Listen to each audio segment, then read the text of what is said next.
But we had a good day class today, man. Real eating and living and finally prepare a plethora of books, man, for more that I just ask for support. I am a business, I am a nonprofit. I do work here in Arizona and back in my home state of Flint, Michigan. But I mean, I've compiled knowledgeable information that can reveal all mystery of things, especially in more science and some history and changing yourself, which is you are the alchemy. But we've put together a book of healthy living and eating, and all our books available on PDF. You know, we created a healthy living and eating book. Uh, you are what you eat. Eat good, look good, and feel good. It's a vegan cookbook. Got a lot of good vegan dishes in there, Morris. You know, the essence of the excuse me, the essence of excuse me, the essence of the chemical element of Moore's archival. I mean, to remove all mysteries. If you have a question about the science, it should be taught. 14 famous Asiatic scientists in history. We should know about science. When I say Moore should study all law, and if we're going to be studying something, it should come from a perspective, not from someone that's telling you who you are, but from someone that done the research as well, from no biasness, and give you all the research to research for yourself. Because ancient history is law. We're not talking about modern law or anything like that, Morris. So also we created Moorish Americans Light of Ali and the Moorish Adapt Study Guide, the House of Ali of Mysticism. We created these knowledge for you to study and research for yourself. We created a vegan cookbook. This one my wife liked it. She done this one. She liked this herself.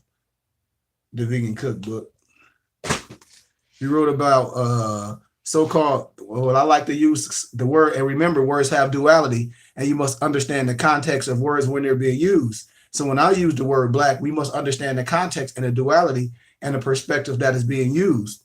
So in this literature, we wrote about the black scholars who debunked Eurocentric propaganda, and just things that we should share with brothers and sisters to be available. Maybe it might be some of these scholars we didn't know about, like Amos Wilson or Dr. Cress Wilson or Sheikh Anna Diop.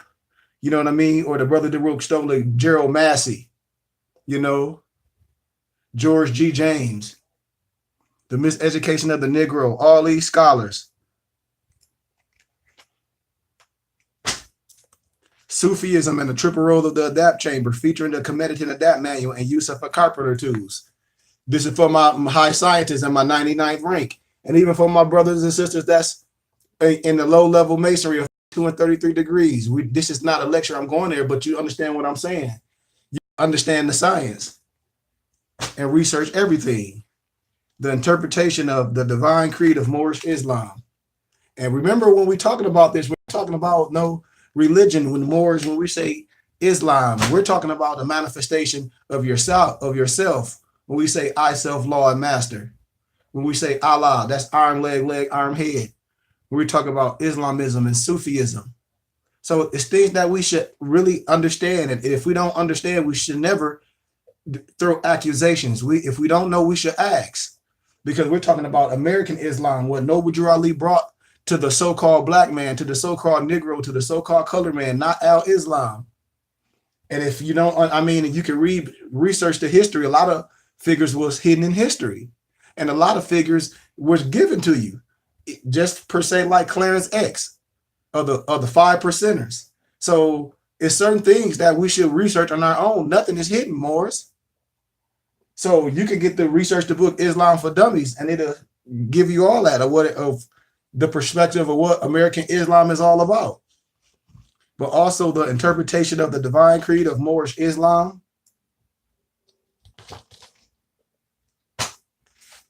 And I Am Royalty coloring book for the children. You know, we donate these to the schools. When I go do lectures out here in Arizona, When I go back to my home state in Michigan before school start, we're gonna do a big a nice book bag giveaway under my nonprofit. But from a basic, you could get a book, Islam for Dummies, Morris, and it'll tell you about American Islam, not to be confused with Al Islam Morris, and about who Noble Drew Ali is and what this Circle 7 Quran is all about. This is not the Arab Quran. What this Circle 7 Quran is all about. And what we'll be talking about when I talk about Rosicrucian, high science. And when I tell you no science came from the West, when I've done lectures on college campuses, and I've really illuminated a lot of so-called encyclopedias that we may thought were real, but I show that's connotated knowledge, and a lot of it is pseudo academia. When in the universities and even high schools, they tell us that the how can I say it? The most educated of people of thought or music or math or whatever was Plato, Socrates, and Aristotle. Well, that's not true, Morris. You can research this if you do intensive research and you research ancient history. You can see those all pens. So, and I challenge brothers to research that science. If you don't know, research the science. It's there. A lot of things be right in your face and we don't see it.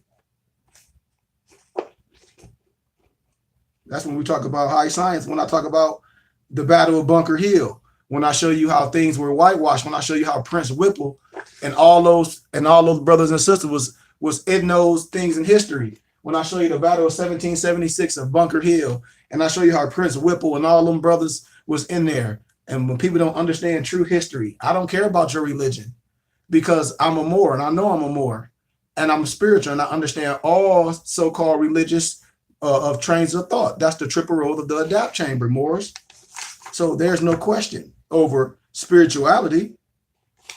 But when we talk about history and whitewashing of history and the wrong perspective and connotation, then it's another question. Peace, Empress. Peace. Peace, Empress. So I'm in Islam for Dummies. I'm going to show this before we get into this message. Islam for Dummies. The Moorish Science Temple of America is the first explicitly Islamic movement in the United States. He didn't say Arab. He didn't say the so-called Middle East wasn't Africa. He said in the United States. Timothy Drew is the founder, was born in 1886, North Carolina. We know all about that. What's certain is that by 1913, he was in the North, had changed his name to Noble Drew Ali, and founded the Moorish Science Temple in New York, New Jersey. This the writing from an unbiased perspective. Just like you can get computers for dummies. Just like you can get anything for dummies. So when we talk about things, Morris, we have to show and prove we come from no biased perspective. If we're scientists, if we're master craftsmen, if we're 99 ranked, ancient primitive writer of Memphis, not no 32 and 33. All my brothers, that's Prince Hall Masonry, I respect you. But when I teach at the lodges, most of the brothers know they don't know any science, because 32 and 33 degrees is just a level above freezing. That's no science. That's no craftsmanship. And that's all what those certain individuals allow. That's why when they put on the fez, they become shrine and they become sons of Muslims. I mean, you should know the science. That's why I come in love, truth, peace, freedom, justice, health, and wealth. When I speak at university and lodges, it's just what it is, man. So anyway, let's finish. Okay, blah, blah, blah. He created the first Moorish Science Temple in New York, New Jersey. Noble Drew Ali combined elements from a number of different sources. The Pan-African movement of Marcus Garvey, Christianity. When I talk about the triple road of the adapt chamber again, Moors, when you see Moors going around bashing things, and I say Moors, that's not what we do, because this is a synchronicity. So he combined different sources: Christianity, Islamism, a theosophy, and Freemasonry. When I tell you Moors about Adam Blavatsky, when she's supposed to be the secret doctors or the mystic, she was all taught by a Moor. If you research the science farther and farther. So when I do just to do a crash course, when I do lectures at the universities, a lot of the European students, and I respect them all, they come with connotated history. And I have all their connotated history. But then when I tell them, your connotated history comes from our master teachers and sages. For instance, hold on.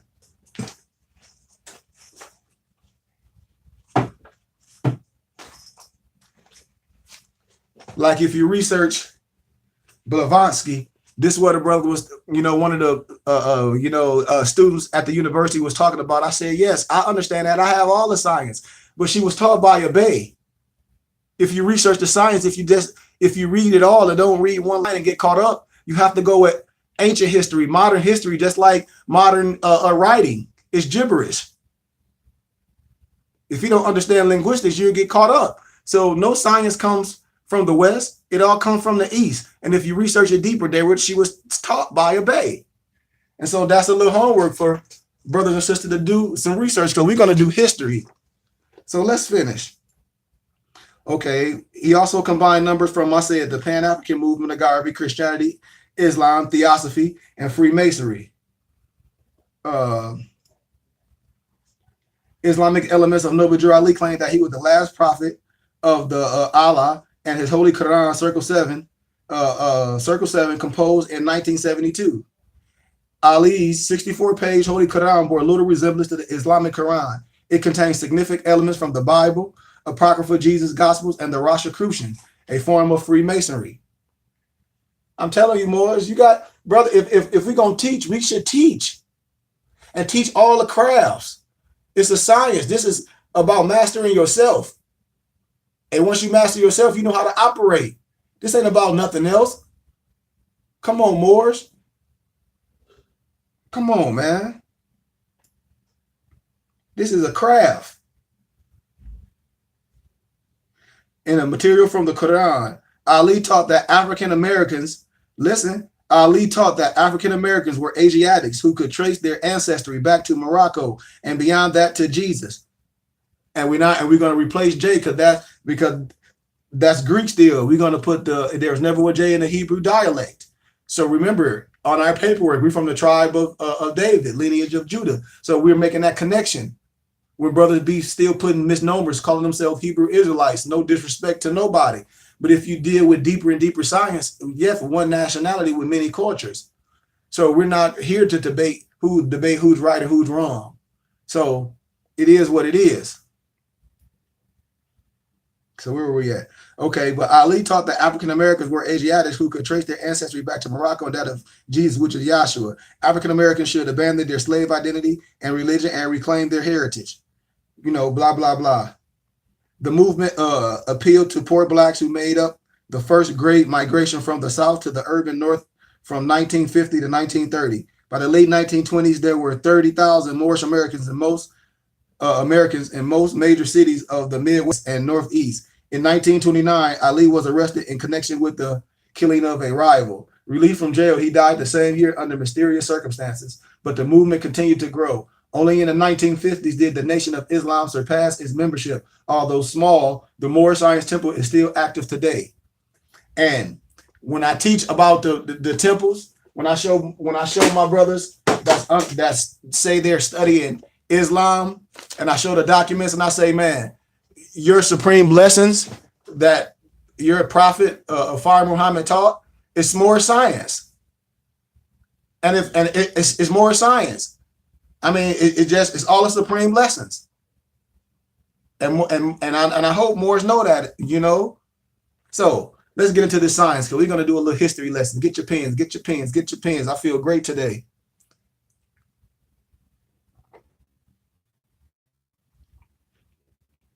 I hope everybody had a great day.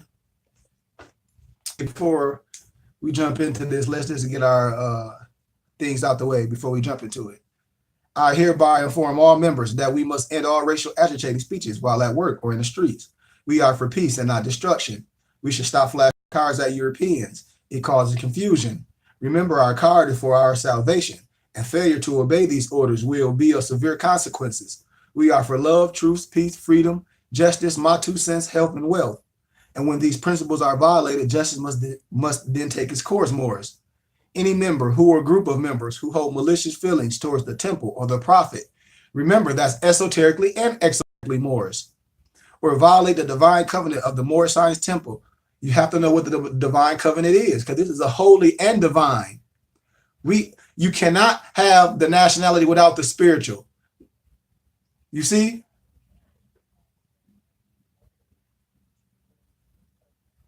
However, it'll be on YouTube, Empress.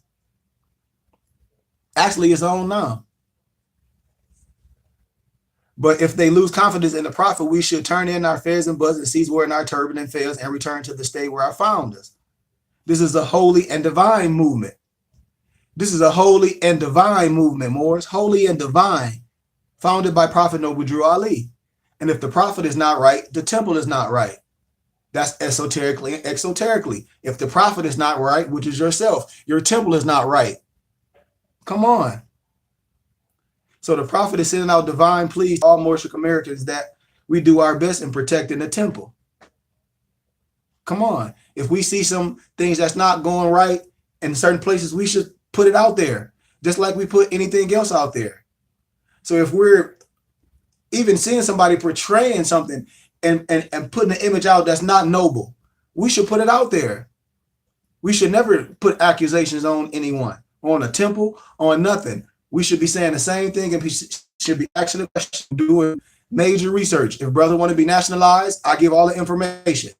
Research, information to call the temple, the consulate office in Chicago.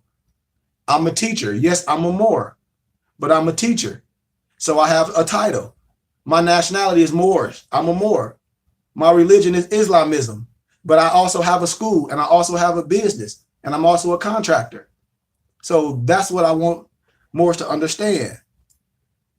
So let's talk about this great seal, and before we can remove all spookism, then we're going to talk about this doctrine of discovery. We're going to talk about the Washita Moors a little bit, and a little bit of 103 facts about the so-called Indian, a little history. So get your pens and papers, for you can never be caught up in spookism or anyone trying to get you with their religious dogma, or anyone trying to get you caught up because they speak with a silver tongue or eloquently, or they may use big words or try to get you caught up in linguistic apartheid or their arbitrarily explanation of words. So if a person is not going to be a scientist and break everything down and help you build it back together, then they're not teaching, Moors. A master craftsman is willing to take everything apart and build it up with you, using an analogy of taking the teeth out and putting Similac and going as a baby. And we come up together. This is integral steps, or systematically learning, Moors. We talk about systematics and prereqs. A lot of brothers are given advanced civics or advanced lessons without giving brothers and sisters the prereqs. And they're getting in trouble because they're not explaining it all. Because the lack of wisdom is there. And we must be willing to understand that, Moors. So let's get into some science. So on a dollar, you have the MDCCLXXVI. The date is based on the unfinished pyramid on the Great Seal of the United States. When I tell you it's two seals on the back. When I talk about high science, the lion and the lamb must wake up together in peace. That's esoterically and exoterically, Moors. Remember, MDCCLXXVI is 1776 in Roman numerals, Moors. Watch. Let me get the history. I'm gonna show you how history is whitewashed, and so you must study history and all law. I showed you this before, but the way we learn is repetitiously, so we can't get confused. Watch, I'm going to show you the history, how they tried to whitewash things out history. When I'm talking about Prince Whipple and Oliver Cromwell and all these brothers, when you say the preamble to the United States flag, what is it? I pledge allegiance to the flag of the United States of America and to the republic for which it stands. It's still a republic, but that's deeper. But anyway, so let's dig with these Roman numerals, 1776, and I'm going to show you how you have to understand history. All law. You have to understand all law. M equals 1,000, D equals 500, C equals 100, L equals 50, X equals 10, V equals 5, I equals 1. to decipher the letters we've given. MDCCL Add the numbers, you get 1,000 plus 500 plus 100 plus 100 plus 50 plus 10 plus 10 plus 5 plus 1 equals 1776 Moors. When I talk about the signs and symbols of primordial man, we're not understanding it because we're not high scientists. You see? You see what I'm understanding? That's what I'm trying to explain more, is we don't get caught up in spookism. Islam more. You got to understand science. I'm showing you all those numbers add up to 1776. I'm going to show you the history, how it's erased when these brothers was here. When these brothers was here. This book right here, Brothers Action, this book is 1776, what they give you in the schools, which I'll tell you is the reading list. In academia, they give, it's a such thing called the reading list. Those are certain books they tell you to read.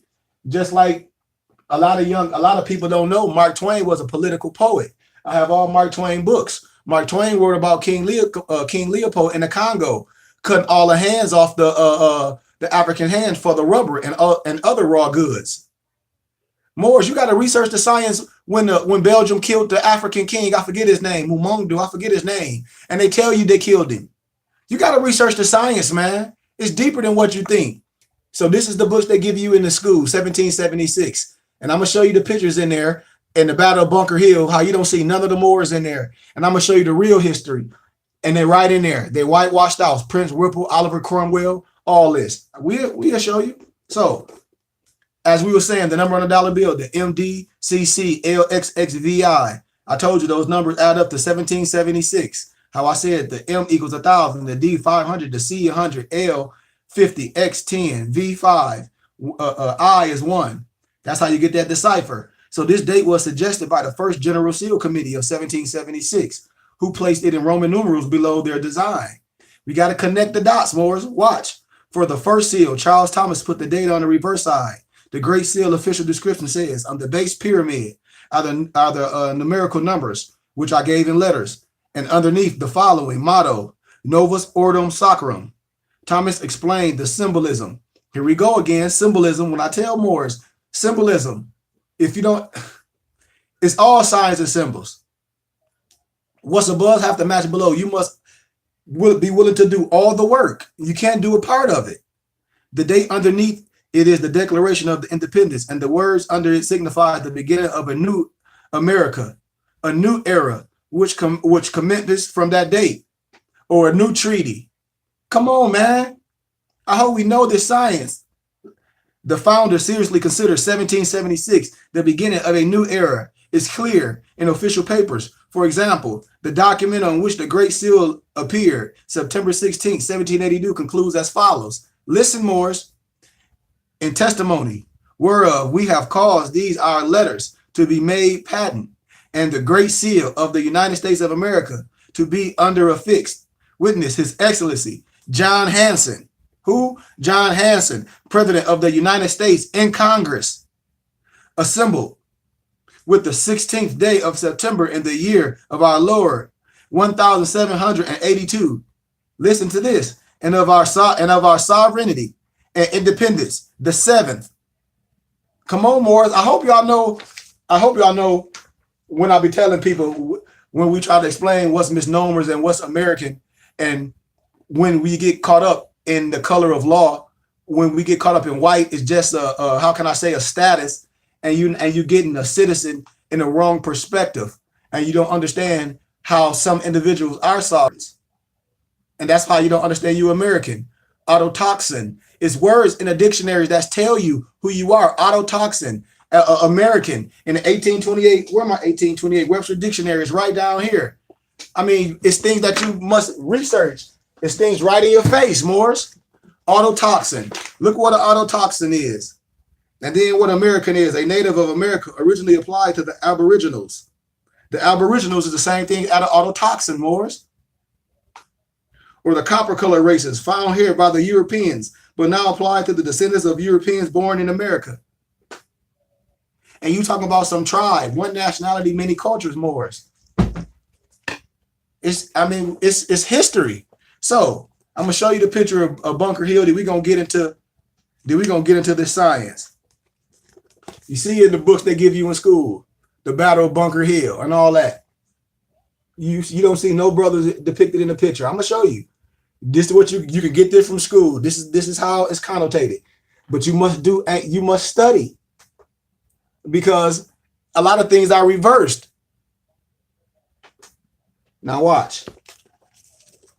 That's the in North Carolina, the clear moonlight, April 1775. The British Army were then moved to destroy the rebel power supply. Blah blah blah. The road to Bunker Hill. Okay.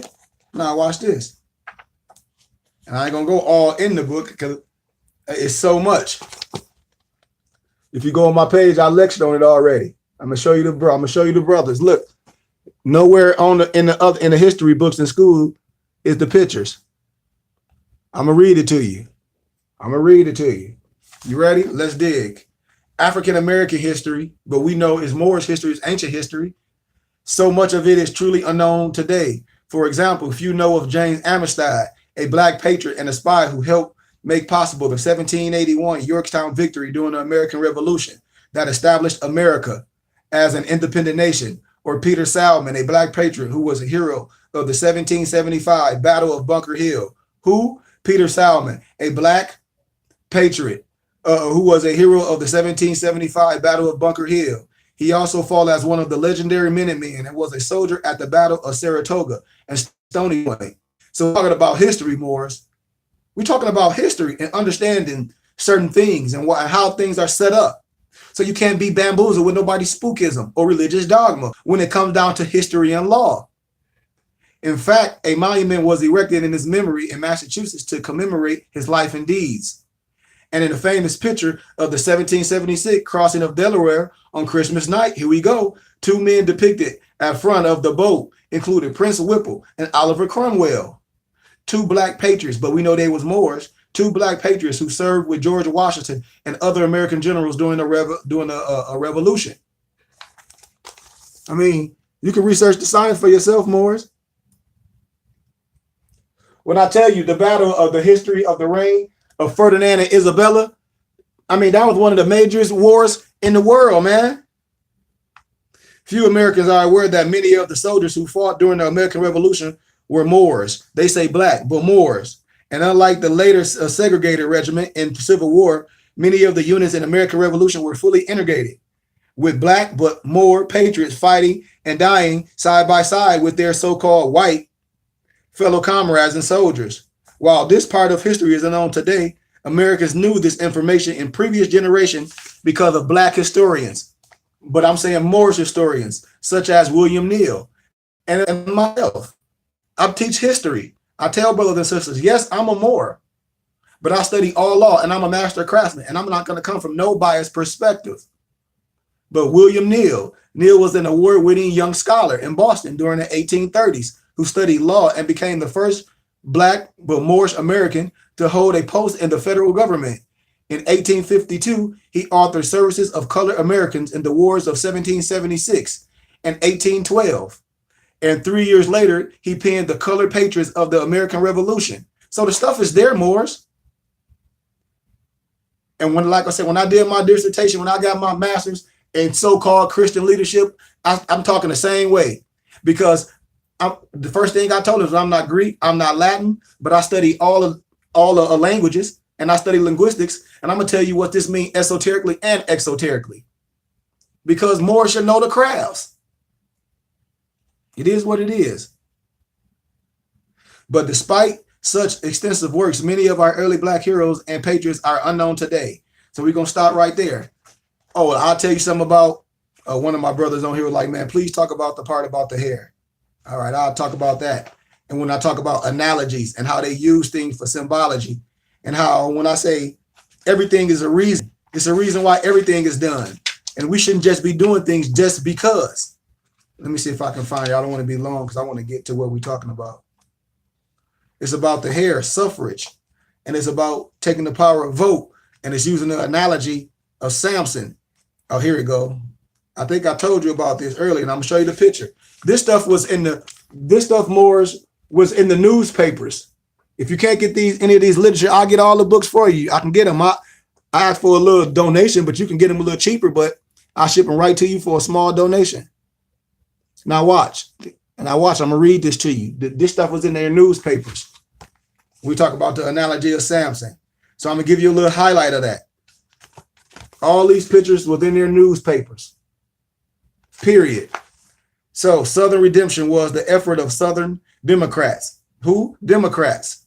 At that time, you got to remember, we're talking about time period or dispensation to restore the South to the racial condition of white supremacy that had existed before the Civil War. The best way for the newly restored Democrat legislators to redeem their state from what had occurred to them following the Civil War was to deprive blacks, Americans, I'm going to say Moorish Americans, of their political rights by the passage of state laws.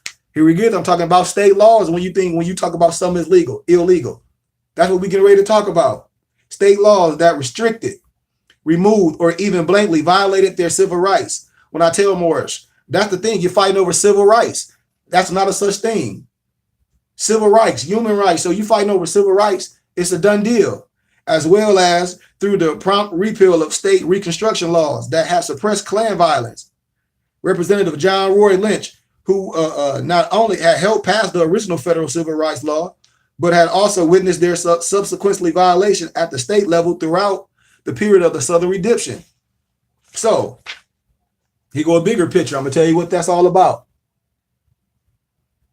When I tell you allegory and symbology, when people be so caught up in things, and I say you got to know who wrote and implemented certain things. When I tell people about the books, who wrote things, when anything is a interpretation, that means someone wrote it.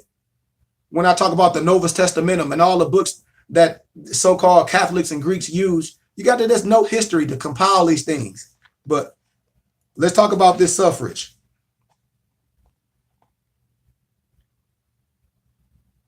Okay, Democrats understood how important it was to their survival to prevent blacks, Moors, from voting. In fact, an illustration from that period showed an allegory of the Bible story of Samson. This in their papers.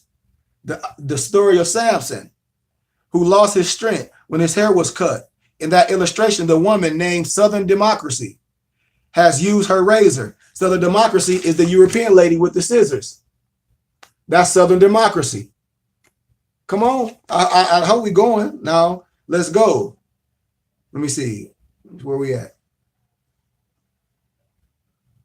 Has used her razor called the Lost Cause regained to cut Black Samson's hair and cause him to lose his strength.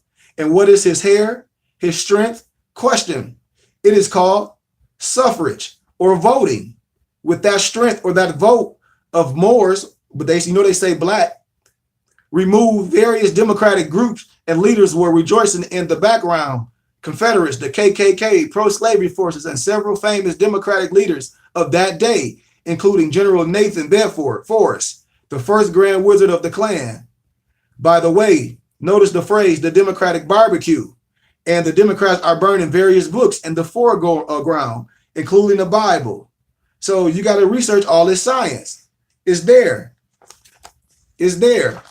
So first we're going to talk about this doctrine of discovery, and then we're going to talk a little bit about this Ouachita Moors, for you don't have to be caught up in those spookism. When I tell you, if you understand law and history, man, when I showed you the map, and we're going to talk about the Louisiana Purchase, when I show you how everything was already here. Everything was already here. You got the South up top, of course. The North was up bottom. If you pull up a YouTube, I'm gonna play it next week. I probably played it on some of my later films. I forget the doctor. She was on Oprah Winfrey, and she was telling you the map is fake. But I got the whole literature of the European that made the map, the MacArthur map. How he was an exchange student in China, and they was laughing at his skin, and he made the map fake. And I tell Moorish, a map called American BC. You got the Pangea map before the so-called Ice Age or whatever you want to call it, of the breaking of the oceans. Everything was connected. That's how I was able to get to and fro. But this is the ground plans for the so-called Louisiana Purchase. Everything is already here. You got Jerusalem and all these places right here in the States, already here. When I tell you got Morocco, Jerusalem, right here, all in the States, Egypt. And you see the ground plans, that's the so-called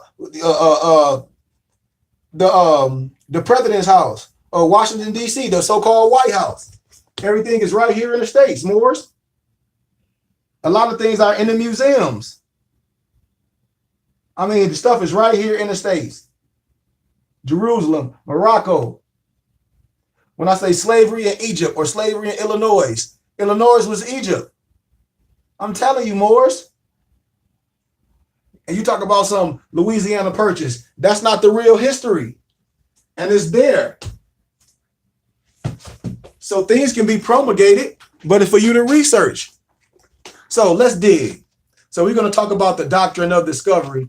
When I tell Moors, if you're a researcher, all Moors should be saying the same thing I'm saying. If they call themselves Sikhs or high scientists or master craftsmen, you should be studying all the religious books, and you should have them. And we talk about synchronicity. And you should have all the missing books of the so-called Bible to put things together, and the Hebrew books, the Nag Hammadiyyas, all of them, to put the pieces together. But the book, the Gad and Seer, when it makes that connection of Islam and Catholic, how they conspired.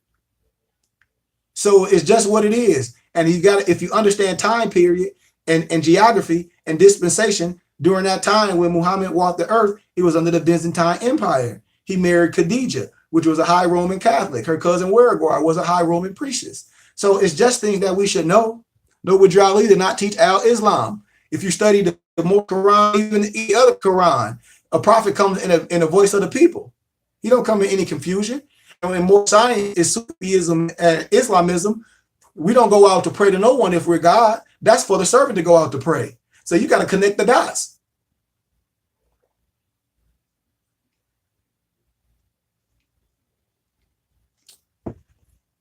So let's talk about history and the doctrine of discovery.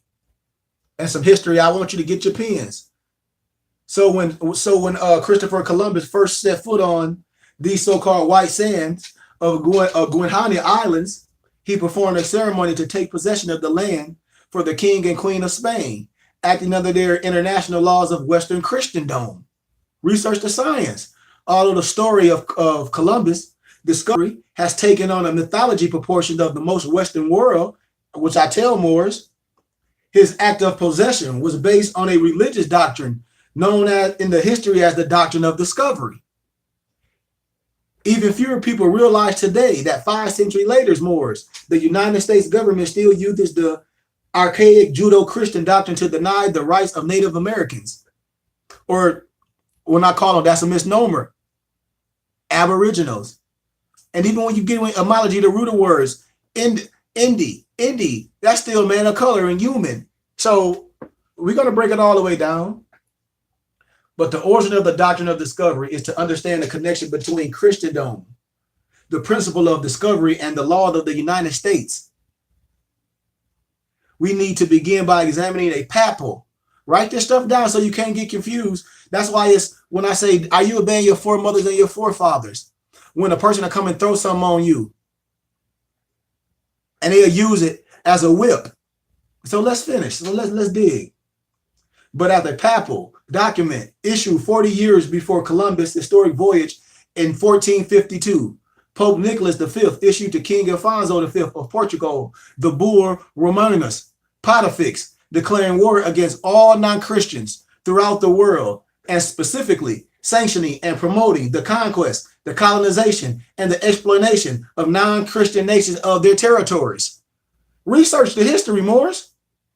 Under various theological and legal documents, we talk about things illegal. These were legal documents formulated during and after the Crusades. Non-Christians were considered enemies of Catholic faith, which was Christianity, and as such, less than humans, less than human. Accordingly, in the bull of 1452 Moors, Pope Nicholas directed King Alfonso to capture, vanquish, and subdue the Sacrians. I hope you know who the Sacrians is, Moors.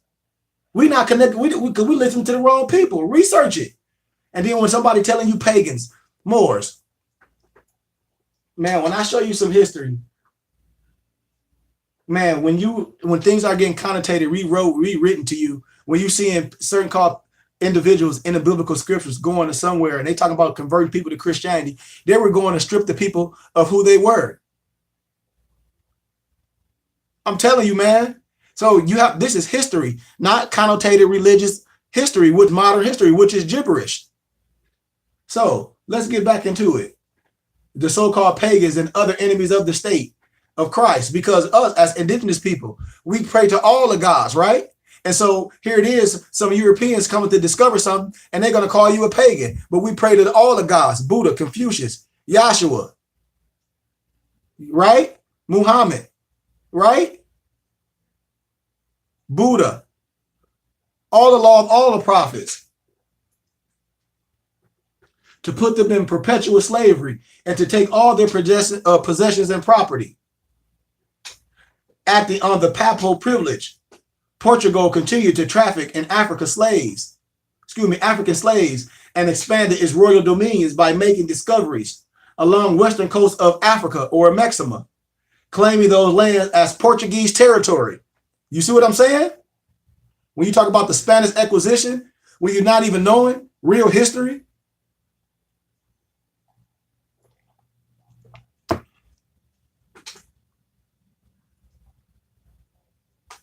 So when Columbus sailed the Sea of Darkness in 1492, with the express understanding that he was authorized to take possession of the lands, any land he discovered, were not under the dominion of Christian rule. He and Spanish sovereigns, here we go again, Spanish sovereigns, not Americans, or Aragons and Castiles was following an already well-established tradition of discovery and conquest. And after Columbus returned to Europe, Pope Alexander VI issued a papal document, the Bull Inter Satira of May 3rd, 1493, granting to Spain at the request of Ferdinand and Isabella. I just told you about that. One of the biggest wars, the history of the reign of Ferdinand and Isabella. It's right there, Moors, right? The right to conquer the lands which Columbus had already found, as well as the lands which Spain might discover in the future. So here go the doctrine of discovery in U.S. law. In 1823, the Christian doctrine, the what? The Christian doctrine of discovery was quietly adopted into U.S. law by the Supreme Court in the celebrated case. What case? Get your pens. Johnson versus McIntosh. Writing for a unanimous court, Chief Justice John Marshall observed that Christian European nations had assumed ultimate dominion over the lands of America during the age of discovery, and that upon discovery, the Indians or the Aboriginals, I'm telling you, the Aboriginals had lost their rights to complete sovereignty as independent nations and only retain a right of occupancy. So that means we just leasing our land in their lands. In other words, Indians or Aboriginals are the people of the land, or autotoxins or Americans. They say Indians, nations were subject to the ultimate authority of the first nation of Christendom to claim possession of a given region of Indian or indigenous land. Come on, Moors.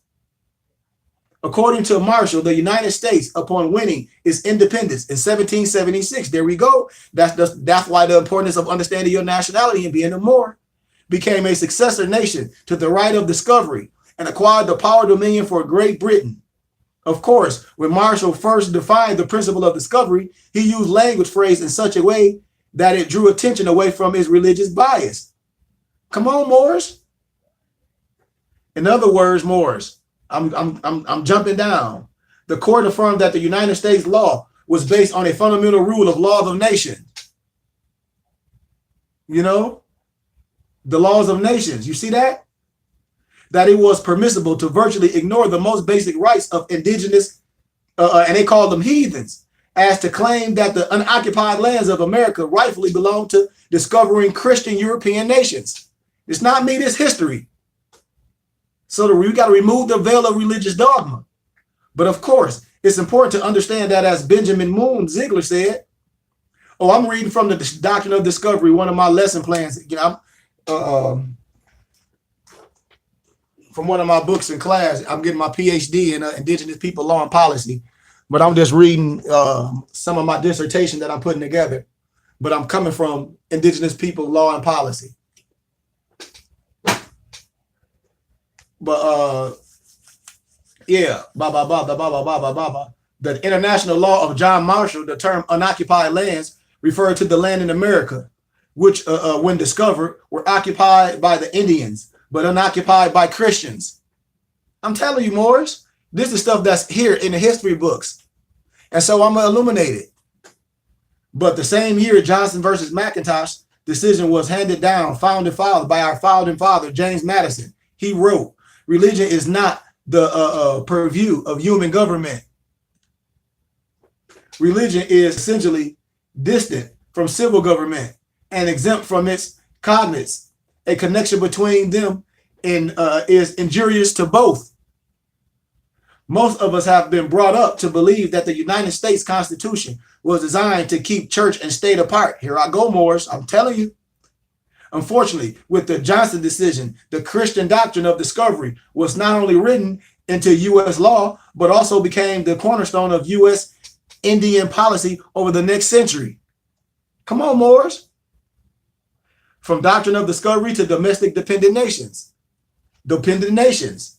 Using the principle of discovery as its premise, Morris, dig this. The Supreme Court stated in 1831 that the Cherokee Nation, and by implication, all Indian or indigenous nations, was not fully sovereign, but may perhaps be deemed a domestic dependent nation. That's in history. Research the history, the case, the Cherokee Nation versus Georgia. The federal government took this to mean that treaties made with the indigenous nations did not recognize indigenous nations as free of U.S. control, Moors.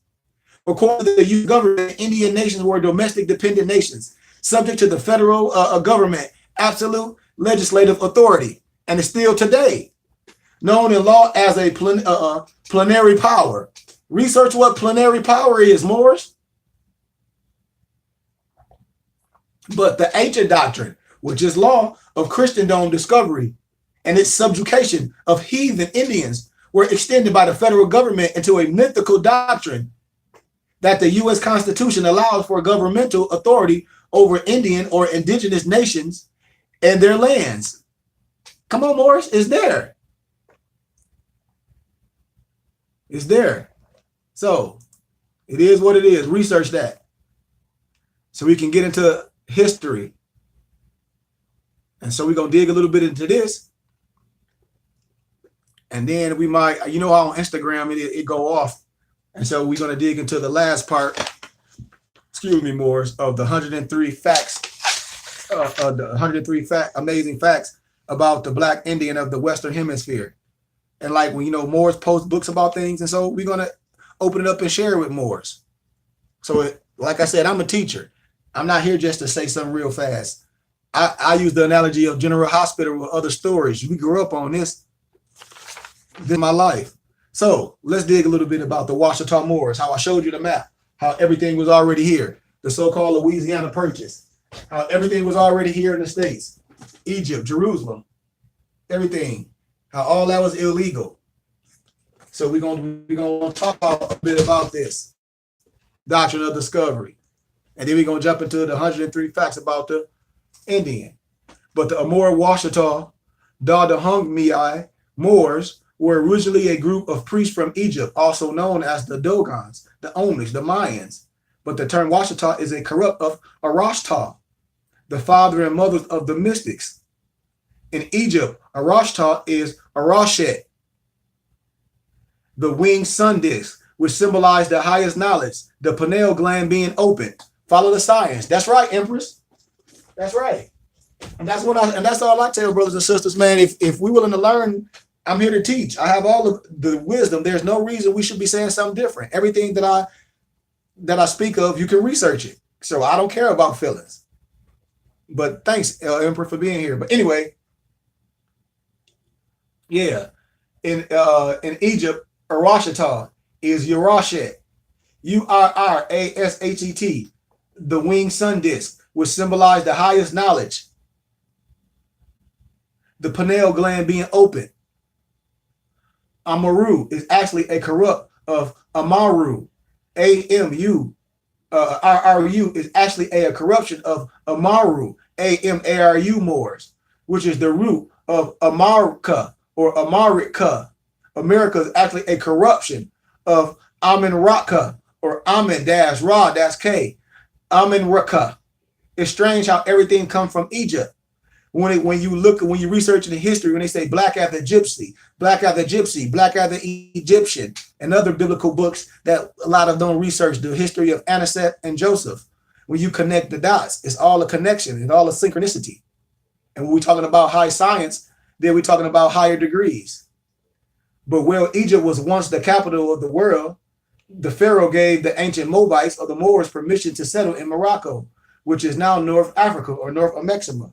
Remember how I show you Moors, and when you can research in biblical things, how certain, how can I say, the satanic spirit or certain people that want to put you as a slave, they put things in biblical books.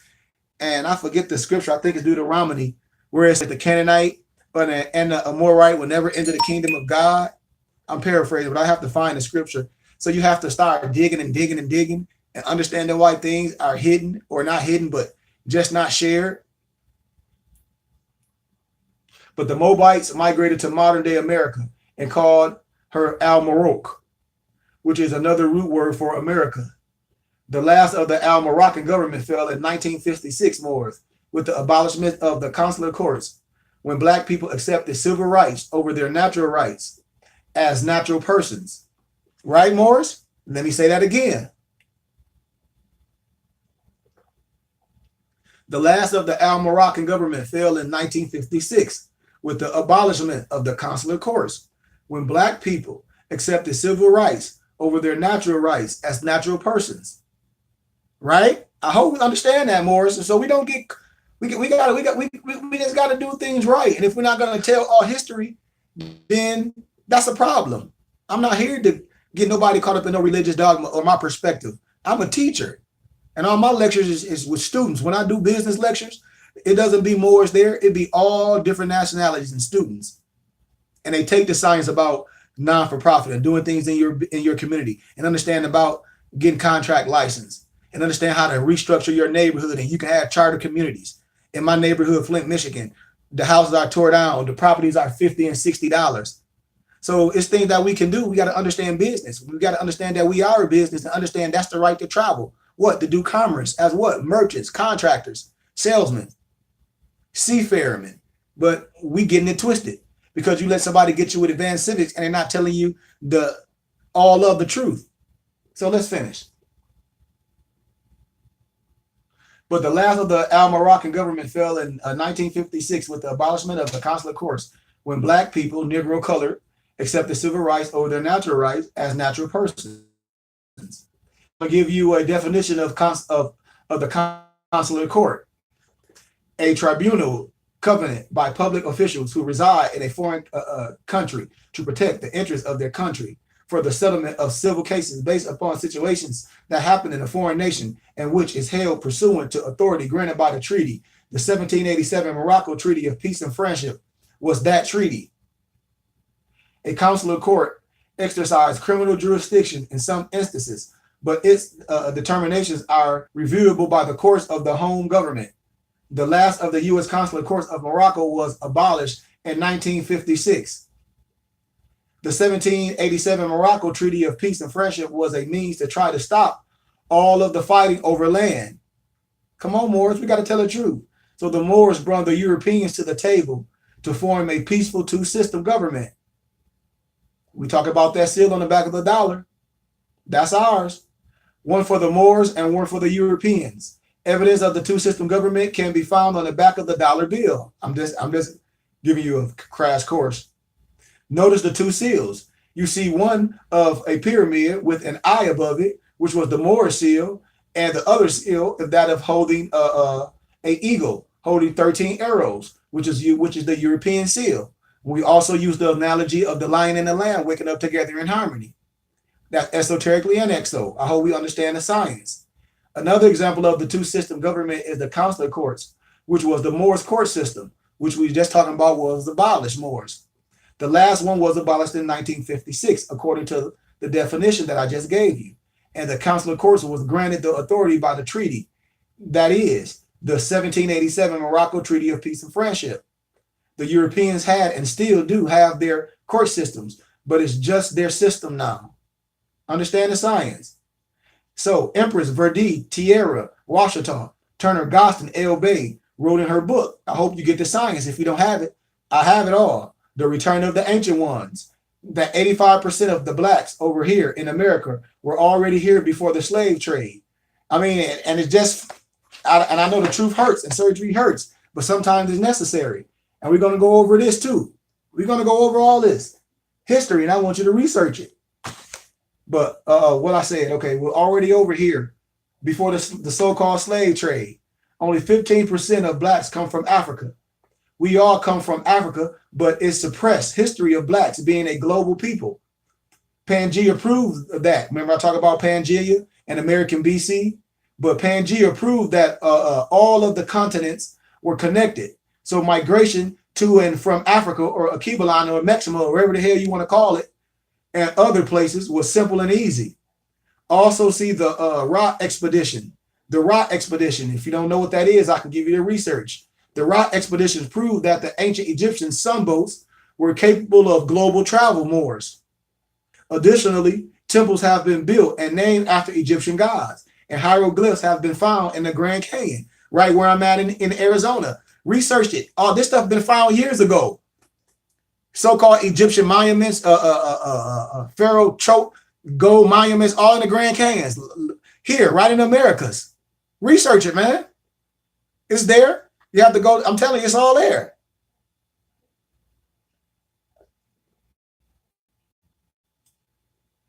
Mint leaves. So you understand how it was easy to go to and fro. You right here in America, you're home.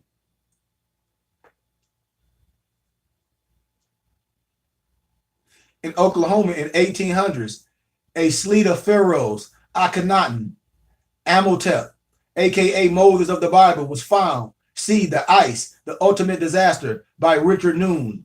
It's just things that we can trace, you know. Also, like I was telling you, the book American BC, there is an alabaster egg of a cartouche of King Tut found in Idaho. Research this, Morris. So, all right, what we get ready to do is going off. So log back on because we getting ready to get deep and give you the 103 facts of the Africans. If you want it, log on. If you don't, it'll be there on YouTube. Peace.